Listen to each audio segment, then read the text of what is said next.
Good morning. I'm Allie Brown. I am here with Shelene Taylor. We're both in Arizona, which is nice to be in the same time zone. Hi, Shelene. Hi, Allie. Great to be here.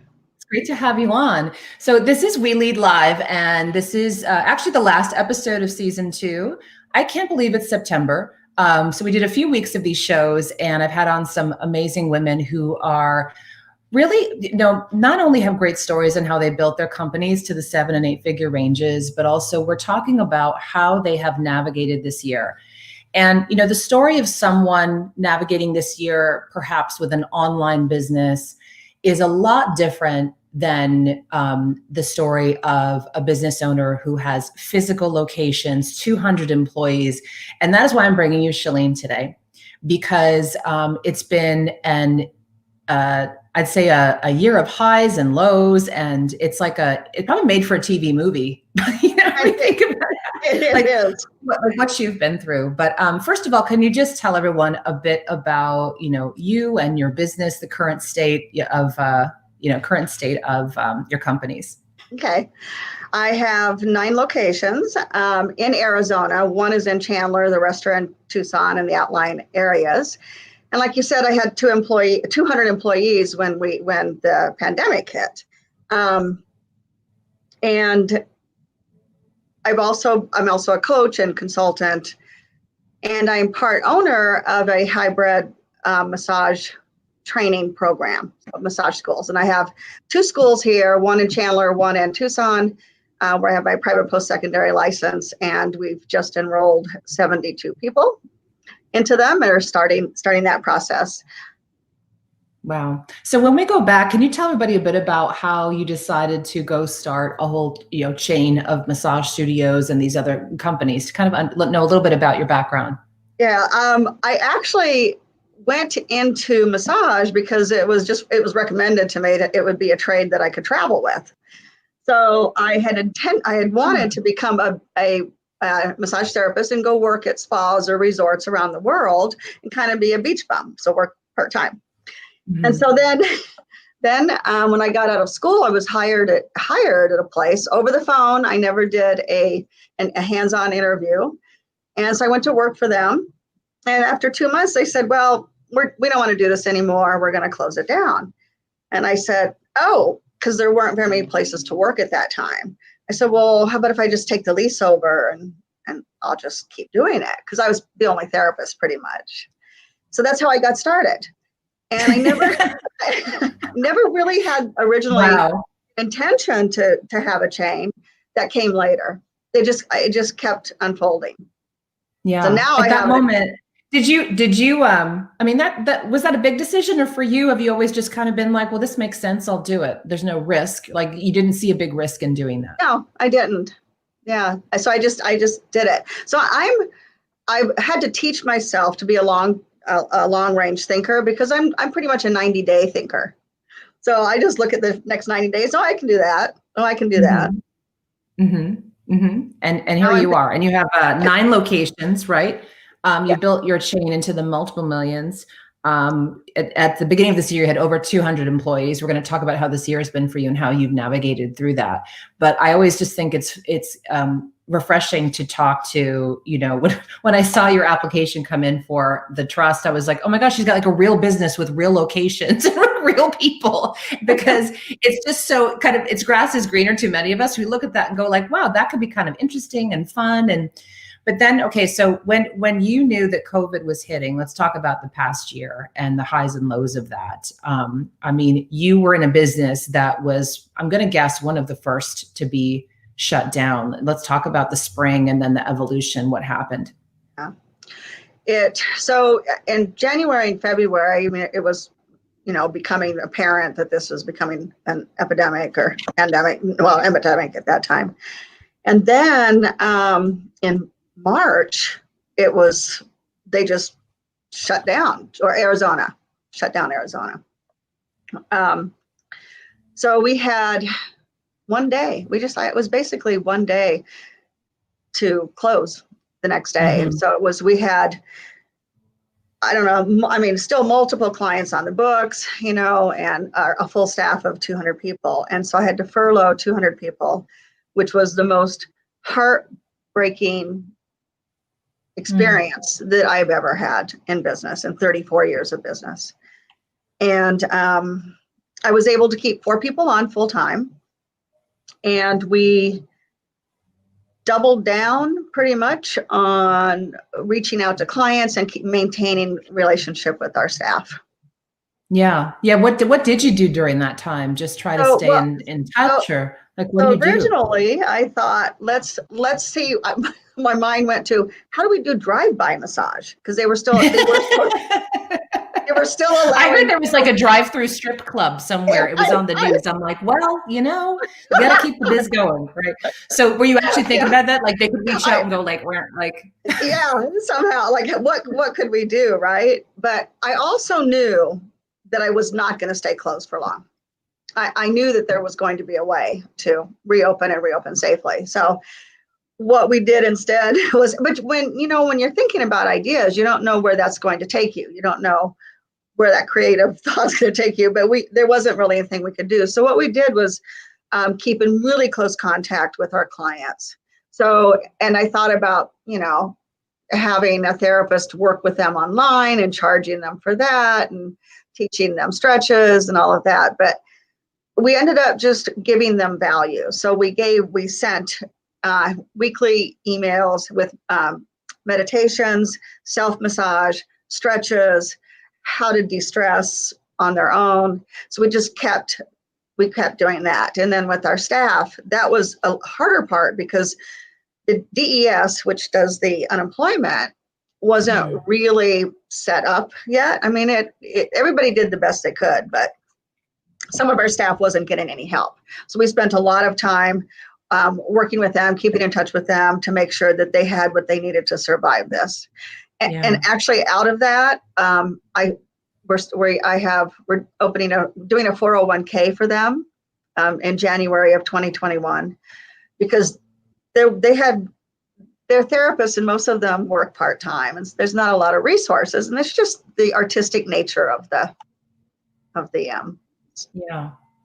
Do you, I'm just curious, because I was just talking with a client the other day in an industry that there is a lot of turnover with staff because it's hourly, they're not on salary. It's I'm just curious, have you identified ways to keep better people longer with you, like more loyalty? Do you think you do things differently, or maybe you do? I'm just not familiar with your industry. Yes, and there's a lot of nomadic. I mean, there's a lot of movement in and out with a certain percentage. But I have people who have been with me for 20 years, 22 years. A lot of people at 15, 10, 11, 8. And so we have a large percentage, but we do something a little differently than, say, the franchises do, which is it's all performance-based pay. And so they get automatic raises upon certain performance goals, and we mentor them to do that, to reach that. Yeah. And we provide free continuing education units, discounted services, and we provide a lot of support to them. Yeah. I remember on the trust calls during this time, which we really pulled those in because and started doing them regularly because people were going through a tough time in our group. And just if those of you haven't heard me talk about this before, the trust is our network of 7- and 8-figure women entrepreneurs. We weren't going to typically have regular Zoom calls, but man, everyone needed it. We all jumped online. And it was especially the members with physical businesses we were really concerned about helping. There's Emily up in Seattle with her weight loss centers. And I remember we were all jumping on going like, what do we do with this PPP thing? And we were sharing resources. Can you share a bit about, how you navigated the PPP loans? And now you applied for some grants. I mean, you obviously used this time wisely. Thank you. I want to say first, Allie, that when you first put the trust out there, the moment I read that, I was like, this is for me. This is what I'm looking for. I live kind of in an isolated bubble, I feel like. And so being around women that are ambitious and smart and generous I've been looking for that. I feel like I've been looking for that for like a decade. And so it was even more important during this time to have the tribe of the trust and to have your coaching and your those weekly meetings. I think really saved my sanity in a lot of ways and helped me. So the PPP loan was a very interesting thing to navigate. I mean, it was all new, but I could not apply under my main company. So I had to do 10 applications, actually, it turned out to be. So I had to do 10 applications separately. And I was up until like midnight doing that because you couldn't get into this. I'm with Chase and couldn't get into the system, get into the system. You have to really knock it out. And then they would ask for information. And that was a roller coaster for me, as it was for them. But we got all of our loans approved and got the money in the bank and managing that. That was a fun day when everyone's starting to post like, I got my money, and everyone's like, I got mine too. And is your bank working? No, call my bank. That bank's BS. They're not doing their job. Call this guy. It was great to see. It was great to see that it really worked. It felt like the magical money had arrived, right? But tell me about these grants, because you just received a few $100,000 in grants. And when people hear these stories, they think you were like magically chosen for these, like someone from above saw you and wanted to gift you this money. Talk about the process of that and how, one thing I just want to add for all of you watching, and I love pointing this out because there's no excuse not to follow your dreams, is that Shelene has a high school degree. You never went to formal university or college, right? Nope. And you're scrappy. Like you just saw an opportunity, you made it happen, right? Yep. And the grants, tell us how the grants came about, because I'm fascinated with that.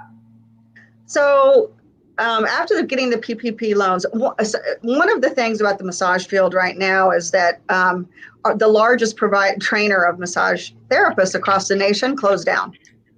And so the school that I'm in was really well positioned to take over some of that market. But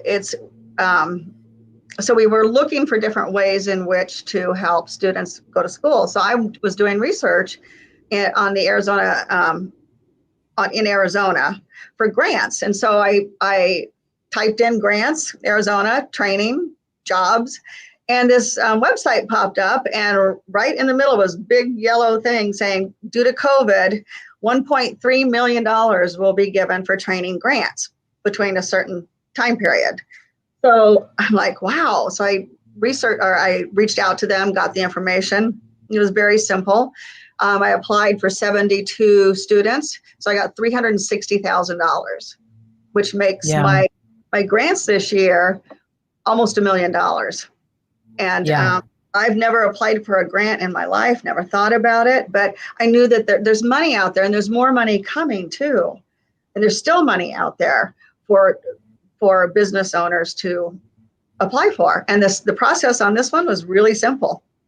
Yeah, it's a lot of paperwork, but it's simple. It's relatively simple, right? Like it's work to apply, but you don't have to write an essay or, you're not. Oh, okay. No. And this one was really simple. It was just, what's your business name? What's your EIN number? How many people do you want to train? How much? Wow. Okay. It could be that simple. That's good to know, because I've heard some horror stories about some grants applying for. Yeah. Okay. Wow. So what's your recommendation if people are thinking, oh, this sounds great, I'd like to learn more about these, grants, for example? If it's for training, I think just Googling training grants in individual cities, individual counties. I know Emily actually found a grant for businesses in her area.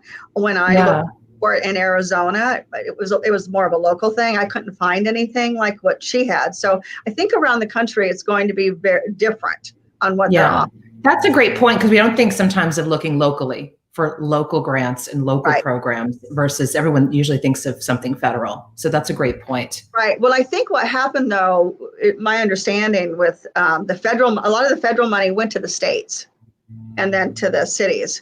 So except for like the PPP loan, because I couldn't find any really federal training, but the money went to the states because of COVID, and then the states are supposed to handle that part of it. Yeah. Yeah. And so what do things look like now for you? I know that you had to furlough a lot of employees, but like, are you back on the mend? What's going on down in Tucson for you? Yeah, we had, it was really, really interesting. We kept having clients still calling us. And so I was able to come into the office and work. I didn't have to work from home. But we had people wanting to come in. We had therapists wanting to work. So when they did put out the information to reopen, we put new procedures in place and reopened. And we had 80% of our staff come back. And probably we had some pent up demand, maybe 70% of our clients. Yeah. I think this falls like in the beauty category too. Like we were ready to get the roots done, get a massage, like all the nails. Like, yeah, we needed to feel good again. And the massages are a big part of that. So that's fantastic. So 80% of the staff is back. Well, now it's higher than that. It's 90. So that's still amazing. In July here, we had that spike and more shutdowns with gyms and bars and stuff. But so we took a little dip, but August was really good. So I've got 2 stores that are actually up over last year and a couple stores hanging a little under even with last year. And then I've got a couple that are like 30% under. So it's all over the map and it depends on the demographics of the neighborhoods that they're in. Yeah, it's just fantastic. Shelene, can you tell everyone about, the evolution of, you're going from being originally just a single massage therapist to now owning this company. How has who you've surrounded yourself with become more important to you as you become more successful?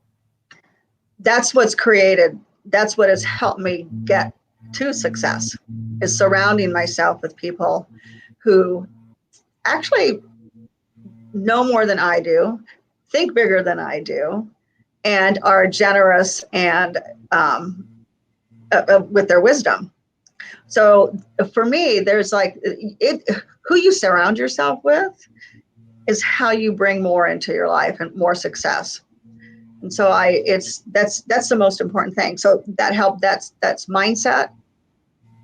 It's learning from other people's successes and mistakes, rather than having to go out and make all those mistakes myself. And it's, I'm telling you, Allie, the trust is something that is so needed, and your brilliance in putting this together, it is just beautiful. And the women that I'm meeting are women I would never have had the opportunity to meet or to surround myself with. I'm not online. Well, we will be again. But I don't have the opportunity to really meet that caliber of women who are looking to grow and give back and be part of a tribe like this. It's phenomenal. Yeah. You couldn't make it to the Florida meeting, right?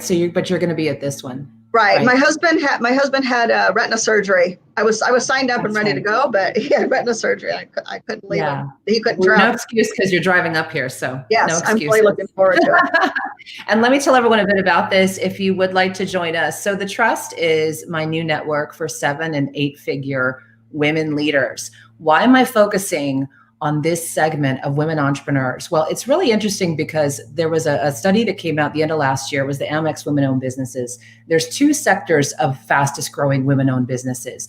The biggest still is the bottom, 25 grand revenues and under. We, could probably derive from that. There's a lot of startups, or a lot of women love having a part-time business or, some type of something like that to keep them for extra income, right? The second fastest growing sector is the $1 million plus women. And there's some great organizations out there, some really big organizations. I wanted something different that was a little tighter, a little more modern, and bringing women together for the conversations that they really, really needed. And it was interesting, Shelene, I shared this with the group privately, that, when COVID hit for me, I lost a little mojo. I was thinking, gosh, was this the right year to launch a network based on live events? Is this the right time? Should I have waited? And I had no idea how much, though, that group would help each other and come together and impact each other this year, and being just so helpful with each other through I mean, being able to come on a Zoom and ask questions about, when you're in a situation, you're furloughing, 200 employees and we're all dealing with PPP loans. It's not the same conversation when you're in a room with someone starting a business and looking for their first clients or even doing an online launch. It's just a different level. It's a whole different conversation. It's a whole different conversation that I can't get anywhere else in Tucson anyway. So yeah, it's a whole different level of conversation, a whole different level of support and growth. Yeah. So if you'd like to join us and learn more, it's jointhetrust.org. You can come learn more about what we're doing. If you are interested in joining us, we have a fantastic live event coming up in 2 weeks. Kind of last call if you'd like to join us. We did get, one new member last week from Paris joining us. She said, I want to be part of this, even though I can't be there. I'll be on the virtual platform for the day. Exciting things happening. We're bringing in special guest advisors who have built really amazing businesses to spend time with us. Our guest at this next event is Christina Stemble, who founded Farm Girl Flowers. Man, she's had quite a year, and she's going to be sharing some of her behind-the-scenes stories and how she navigated this as well. So this isn't your typical inspirational keynote we want. We want these women coming in and sharing really the big decisions they've made to help them become so successful. So if that's interesting to you, or another woman, a leader who is probably looking for something a little different, or she loves the network she's in, but would like something different to add on to her current opportunities, have a look at jointhetrust.org. And Shelene, how has it been on the home front? The last several months. Like you said you're kind of a hermit anyway. So we actually moved into a new house in November. And so we have like 360-degree views. It's just an amazing home. So oh wow. Really happy. Maybe we'll come have the meeting there. I know, we should. I'd love to have everybody. Well, I can't wait to see you. But yeah, so yeah. Thank you. Thank you for joining us. I can't wait to see you in a few weeks. And everyone, come inquire if you're interested to join us. Have a great September. I'll be online, hoping to dialogue with all of you, and we'll send some behind the scenes pictures and video from our event coming up. All right. Take care. Bye. Thank you, Shelene. Thank you, Allie.